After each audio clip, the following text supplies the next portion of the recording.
Washington, Reuters. The Trump administration briefed congressional staff this week on how the White House was considering non-proliferation standards in a potential pact to sell nuclear reactor technology to Saudi Arabia, but did not indicate whether allowing uranium enrichment would be part of any deal, congressional aides said.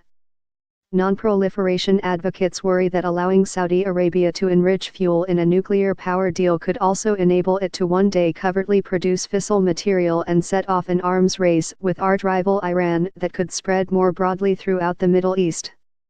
Senate Foreign Relations Committee staff members were briefed by State Department and Department of Energy officials in a meeting on Wednesday, the aides said. They learned the administration is working to develop a position on non-proliferation standards should they begin talks with Saudi Arabia on a civilian nuclear cooperation pact known as a 123 agreement, a committee aide said. The administration is still mulling whether any agreement would allow uranium enrichment, the aide said. The race to build Saudi Arabia's first nuclear power reactors is heating up among U.S., South Korean, Chinese and Russian companies. U.S. Energy Secretary Rick Perry visited Saudi Arabia last week, telling Reuters then that new talks between the two allies on a 123 agreement would start soon. An agreement would allow U.S. companies to participate in Saudi Arabia's civilian nuclear program. Riyadh has said it wants to be self-sufficient in producing nuclear fuel and that it is not interested in diverting nuclear technology to military use.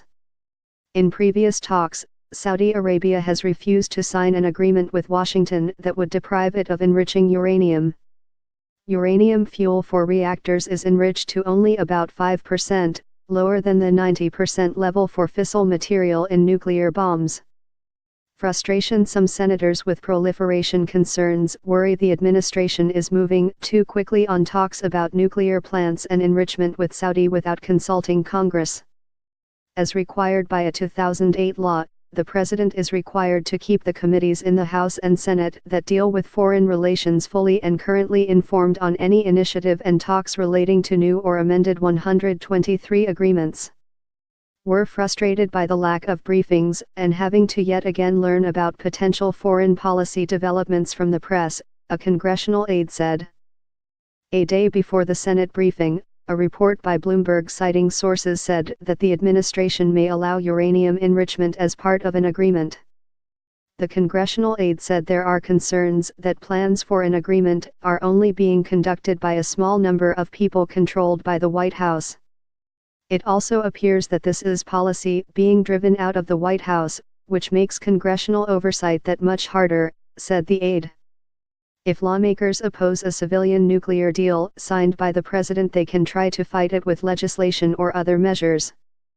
The Trump administration and the previous Obama administration have pushed for selling nuclear power technology abroad, partly to keep the country competitive with Russia and China in nuclear innovation.